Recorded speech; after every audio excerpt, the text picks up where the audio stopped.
This is CanonFoder, also known as Double Anarchy, and this is my friend Mr. Alrik. You gonna say hello, Mr. Alrik?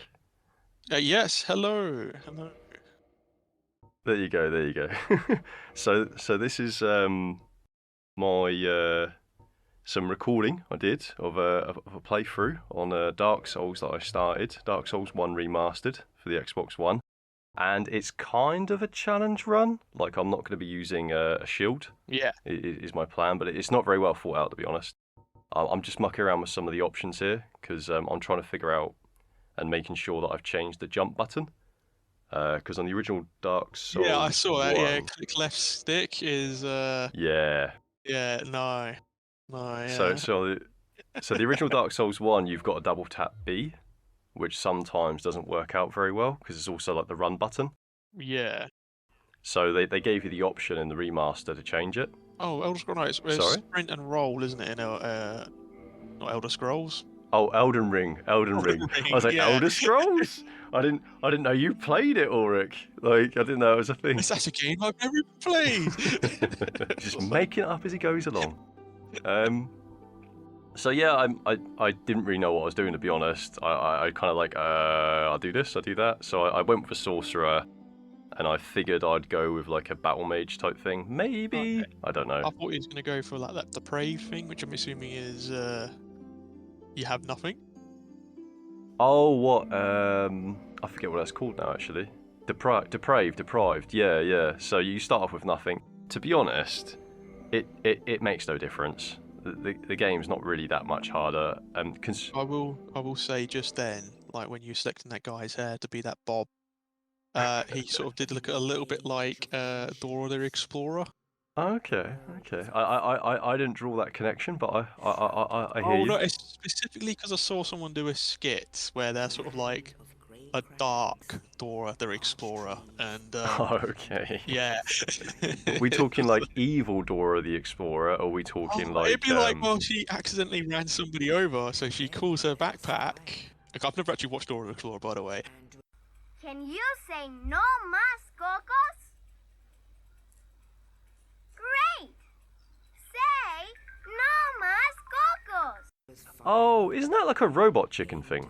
What you're describing? Probably. It's two people. They're like brother and sister, and they done it. And like, yeah, she's not someone to mess with. Is the thing to say. Don't, Dora. There's definitely no swiping. Oh yeah, you can't touch the Bob. Can't touch the Bob. Even Jason suffered from touching the Bob. He ended up going down the. Jason from Friday the 13th? Like Jason, is it Voorhees? Voorhees? I don't know how to pronounce it, mate. So anyway, this is the intro. Have you watched me play Dark Souls 1? You watched me play Dark Souls 2 back in the day, wasn't it? It's Dark Souls 2, when you try to make a turtle man. Oh yeah, Raphael. With the dual wielding swords.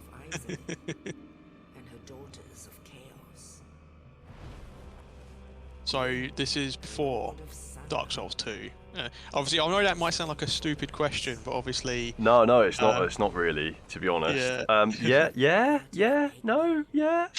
Technically. To be honest with you, mate, it's been a while since I've looked at or thought about the whole canon behind Dark Souls, but basically yes. Yeah, this is set before. It depends on how much you emphasize the idea of time being convoluted and like out of order, if that makes any sense. Like, like parallel existences and all that kind of business. But yeah, so basically this is set before.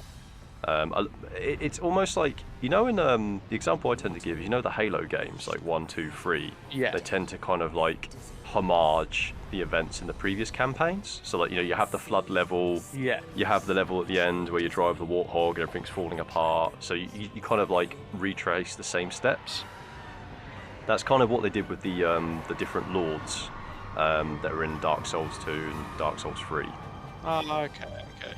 But obviously there's a lot of creative liberty there. As I said, just a little deviation there. In Halo Infinite, there was no warthog level at the end. Yeah. No. Even ODST had a Warthog level at the end. I know. Like, No. You just had a really annoying fight with somebody that could instantly teleport around as soon as you looked at them. sounds a lot more like Halo. Was it Halo 4? I barely remember what happened in Halo 4. I'm pretty sure I played it.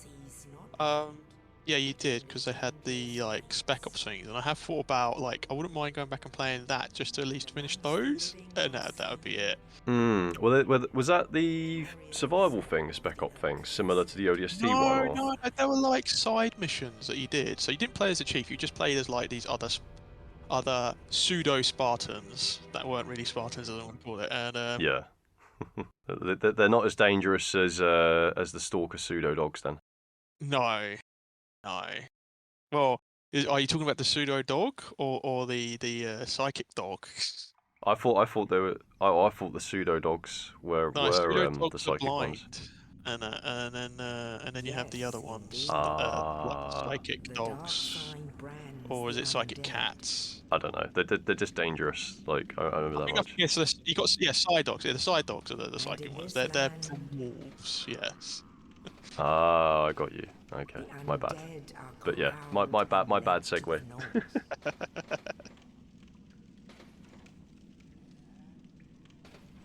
So this is the jail, the undead asylum. Yeah.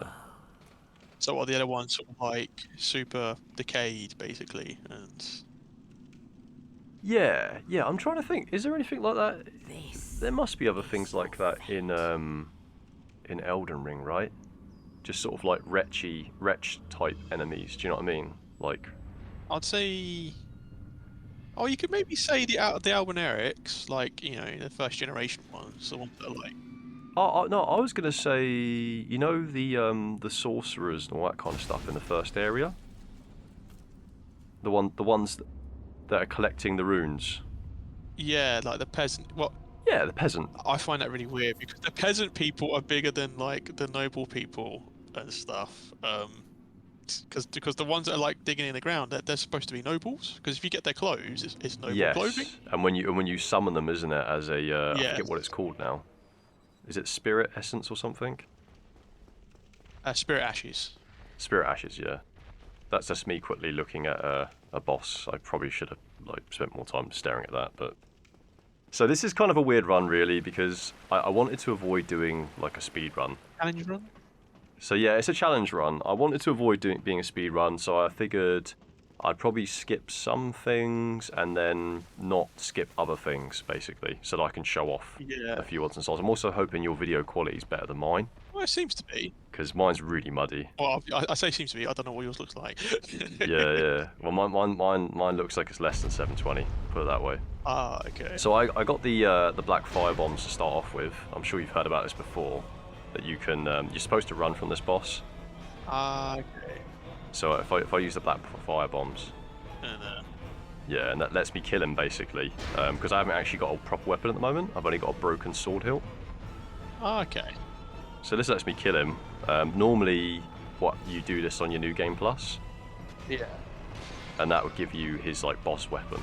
So that's going to give that to me. Okay. And obviously in this instance, I noticed he only had a little bit of health left. So I was like, oh, I wonder if I can kill him with this. As soon as I saw that damage, I'm like, yeah, that's going to take you some time. Yeah, as I gave up, I was like, screw this. All right, and I'll do that. And I make quite a few errors with what I have recorded. I've made quite a few errors in terms of like misclicking or like just losing myself in the menus. I had one instance later on where my controller just turned itself off and I died because a bunch of enemies just swarmed me. So I can hear something walking around like right now. Yeah, so that's the guy. Remember the thing I ran past earlier on? Oh, that's underneath me. Ah, yeah. I get you. So you can return to this location later on in the game. Yeah. And then you fall through the floor and then you fight the boss down there basically. Yeah. So that can be a bit of a the first time you attempt it, because you take damage from falling as well before you even fight the boss. Yeah. So I tried to develop the habit of whenever I pick up a shield, just dropping it on the ground, so it's just not in my inventory. But you can see here I'm struggling to navigate the menus.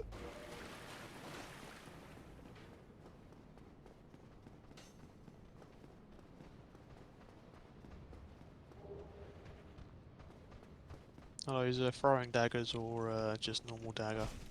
It's an actual dagger in this case. Okay. You can get throwing daggers in this one as well. Yeah. I like how you while you're doing it, you cover up the screen. It was because I was trying to weapon switch whilst I was attacking him, but you can't do that. You can open the menu, but you can't actually swap weapons whilst you're in the backstab. Yeah. Yeah. So I'm just triggering that boulder. Okay.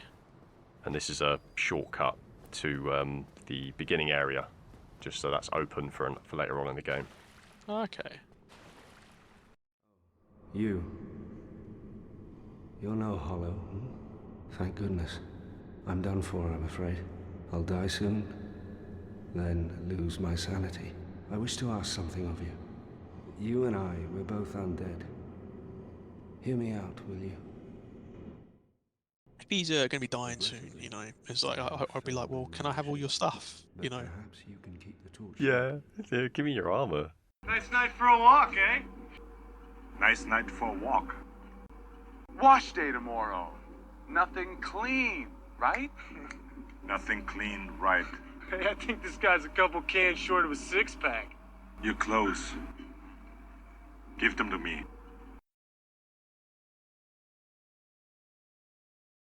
Yeah, and your sword and your shield. Like, and then go, I will not be back. So the cutaway to Terminator, innit? Yeah. Well, now you know. It's like, Yeah. I realised we're supposed to be talking as well, and I'm sort of thinking like, yeah, I shouldn't just sit here and just listen to it, because obviously this is all new for me, isn't it? It's a hard balance, yeah. That's why I kept certain stuff in. Yeah. And I was like, I don't know how this is going to play out right. I don't know whether we're just Yeah. going to talk over it or like what. To be honest with you, there's not a lot to listen to, really, Yeah. in the game. I mean, that opening cinematic is like one of the only cinematics in the game. Yes. So go. And yeah, I mean, and obviously, you know, you've played Elden Ring. You get an idea of what characters are going to be like, and there's not as much like overt intrigue in this one. So was that something in the corner there? That was the boulder that fell down the stairs, like rolled down the stairs. Oh, I thought it came down and smashed. I'm pretty sure it smashed through. I thought. Oh, no, when I say smashed, I thought it like smashed and like broke. No, yeah, it wasn't completely destroyed.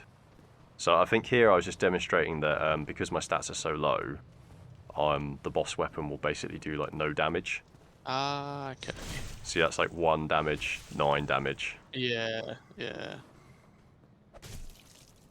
4 damage. And obviously it makes me super heavy as well, so it's like really slow to run around behind him. Yeah. So I was like, okay, yeah, won't be using that at the moment.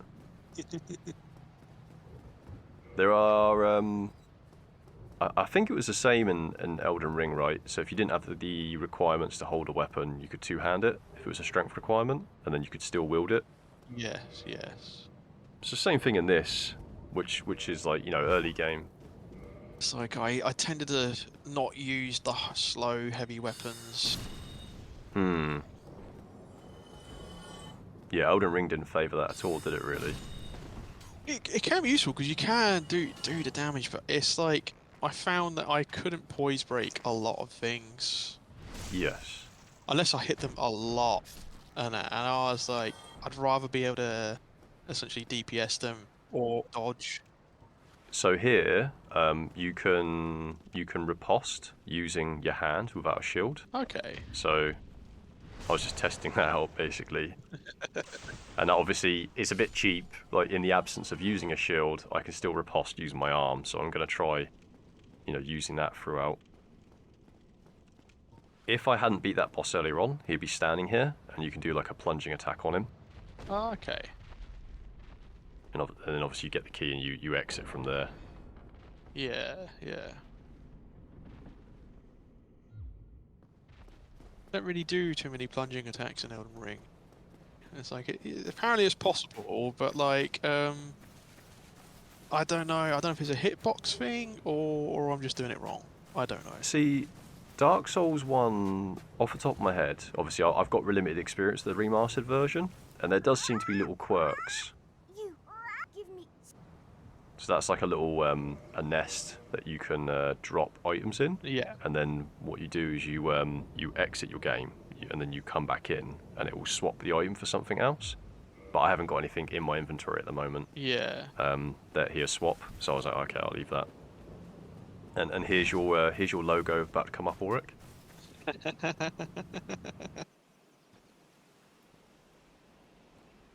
Only in the ancient legends it is stated. So it's no, the ground's gonna fall away then, no? One day Oh no, yeah, it's not like that with Elden Ring. That's horrible. See those feathers? I mentioned to you this before. Yeah. Those feathers are actually like RNG. So every single time leave the that undead clip aside happens, that's in pilgrimage. what's the word for it? Is it generated in game or automated in game? CG generated like feathers or something? Yeah, in game. So Okay. yeah, it's something I just found that out from a YouTube video. I just found it interesting. I was like, oh, so are these feathers going to be like some sort of item thing? And then if you're really lucky, you get like a bunch of them. No, it's not grounded. We're not making arrows, like giant slaying arrows out of the feathers. That would be pretty cool though, right? Yes. I still remember like those early days when we were playing ground and we were shooting that spider, and Yeah. it had that bug happen where it made the arrow really big. Yes. Yeah. Yeah. Because of the scaling. It's weird, isn't it? So this is this is basically the main hub of the game. Okay. Obviously it's bias, but I really highly rate how they did Dark Souls 1 We have here. in terms of the map. Must be a new Okay. arrival. Let me guess. Fate of the undead. So this is kind of like the only guidance you get at the beginning of the game of where to go. But there's no salvation Okay. here. You'd have done I'm assuming better you're all to wrinkly because like you haven't gotten humanity or something. Is that what it is? well, Yeah, I haven't reversed my hollowing. actually, Do you know what is it called in Elden Ring? Because there's being whole, isn't there, in Elden Ring as well, and being like is far, not. far Isn't that correct? in No. the ruins at the base No, of the it's- town. Ring the No. Oh no, it's the Something happened? it's those boss Right. Not much to go on. emblem stone totem things, isn't it? That you use an item, you consume an item, and it makes it work. Why you came You know what I'm talking about? to this accursed land of the Oh, you're talking about the Great Rune. Is that what it is? Yeah, the Great Runes. Yeah, the Yes, Great yeah. Runes. That's the closest thing to hollowing in this game, basically. It's the same kind of mechanic. Yeah, yeah, okay, yeah. Yeah. So yeah, I was kind of like, I was having to think about quite a few things at this point in time. I was like, oh, what am I going to put my stats into? I don't even know what I want to do. Evil character Slug. Slug. Yeah. So my idea is like a snail has a shield. A slug Yeah. doesn't. Sorry, a snail has a shell. A slug doesn't. So he doesn't Okay. have a shell. So I called him Slug. I didn't know what to. I was like, what can I do? So yeah, he's called Slug.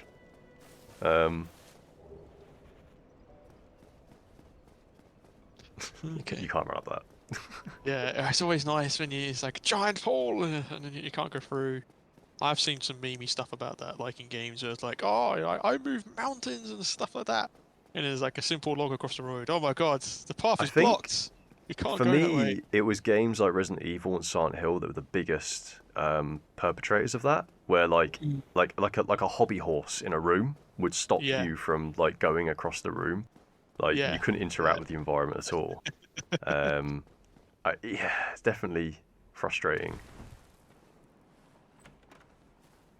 So this is I wouldn't call it an Easter egg, but it's Yeah. just like a little hidden bit off to one side. It's got a few items Yeah. that, to be honest, I don't really need for the most part. But I was kind of torn because I was like, there's certain things I can go and grab now, and normally, if I was going to do a playthrough, I probably would go and go straight through the graveyard into the catacombs and fight one of the bosses there you're supposed to fight later. Okay. So I can get like an item off him that's kind of similar to one of the Great Runes. Yeah. And what it does is it lets me use humanity at the bonfires. Yeah, this is not going too well. Use humanity at the bonfires to get more Estus flasks when I rest. Because obviously right now you see I've got 10. Yeah. A normal bonfire only gives you 5. Okay. And then you can get it up to 20, I think. Jeez. Yeah. I swear a second and I thought it sounded as though he was acting as though you're playing the game right now. You're like, oh. Well, it's not good. That's all. I'm like, what am I doing? So yeah, desperate times. Can't you make them fall off the edge? Yeah, you can. Also, if they get too close to the bonfire, it won't let you rest at it. Oh, okay. So I needed to get back there and rest. Yeah. Yeah, one of them fell off there, I think.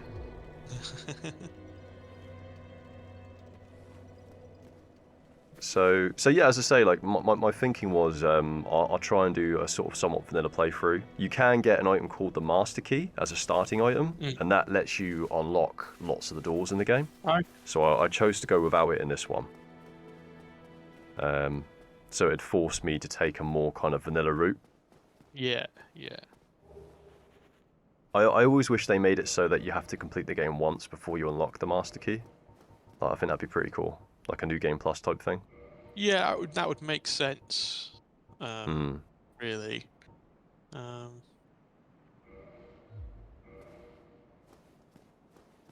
You got no crafting in this, have you? Or have you?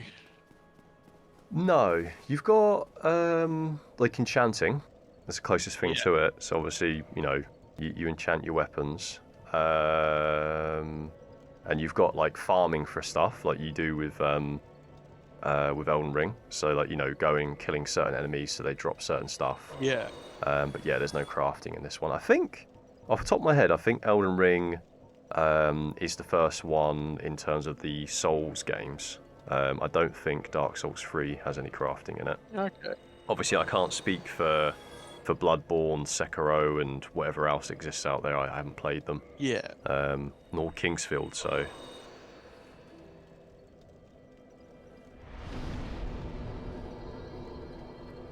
So was this the reason why you was doing that? Is to reverse the hollowing?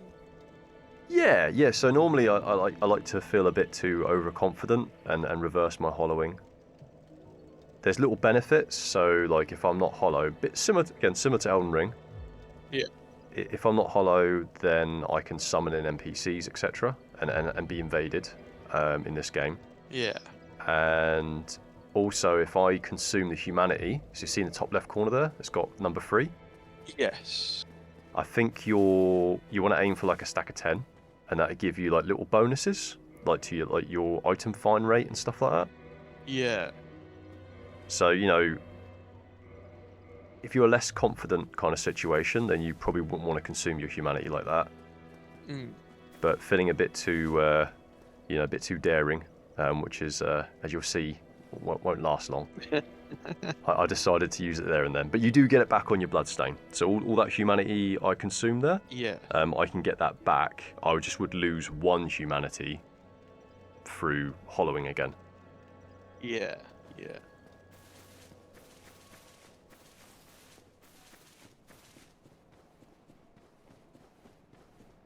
So, so are you like? You said you're trying to take a more vanilla path and everything. Yeah, so this is the intended route. Okay. Going up this way, basically. Because I think you've got 3 options. You've got the graveyard, you've got going down. Yeah. And then you've got this path. Okay. I got very lucky though. You see that fire all land where I was? Yeah. And is this? I think this might be when I did make a bad decision. There you go. Yeah. Probably see that come from a mile away. Oh. And you've said to me before, like, the enemies only respawn X amount of times in an area as well? That's Dark Souls 2. So Dark Souls 1... Yeah, Dark Souls 1, they respawn infinite amounts. And also, the special enemies, I guess we'd call them elite enemies, like the big black knights and some other enemies, they don't reset when you rest at a bonfire. So they don't get returned to their starting position. So it's only elite enemies that are permanent. So if they die, they're gone. But the mobs and whatnot, like these guys, they will keep coming back. Okay. So yeah, you can't do what you can do in Dark Souls 2, but there's a lot less enemies in Dark Souls 1 than there is in Dark Souls 2. Okay. There's a weird, like, I don't know, there's something special about the opening of this game and how they positioned enemies to kind of deliberately create situations. You can, there's a lot of, like, I guess, like, thought that went into that. Yeah. So I'm just being lazy now. No, yeah, I was gonna say, and you said about like spells and stuff. It's not based on mana, as I can see. So you've got Yeah. your stamina and then your health. Yeah. And you have to rest at the bonfires to restore them. Yeah. So when I rest at a bonfire, it will restore these. So you can see there, like, I think I start off with like 30 or 31, which is a lot. Yeah. So each time I rest, I get those back. So from that perspective, like, the game's very generous. Yeah. The big difference being, though, is that when you get like the bigger ones, like the Soul Crystal Spear or whatever, in this game you have to do multiple playthroughs so that you can get multiple shots of them. Okay. Which is interesting. So it's kind of an incentive to replay the game. Yeah. Whereas obviously in like Elden Ring, for the most part, you just need to increase your mana pool, don't you? Yes. Yeah. Although I still can't use Azura's Comet. Oh, okay. Yeah, but literally don't have the amount of mana in the first place. No. I think more intelligence. I think it is. I'm just not smart enough to fire a laser beam. See. It's like- It's me reversing my hollow again. Glutton for punishment. And does that cost you runes to do that, or? Humanity. Cost me humanity. Okay. So let's see if got down to 2 rather than 3. Okay, yeah. Yeah. So I think this is the end of... Yeah, it's the end. That's the end of episode 1. And Yeah. that's goodbye from me, Canon. Goodbye from me, Alrik. There you go. Awesome. Right, I'll end it there. Peace.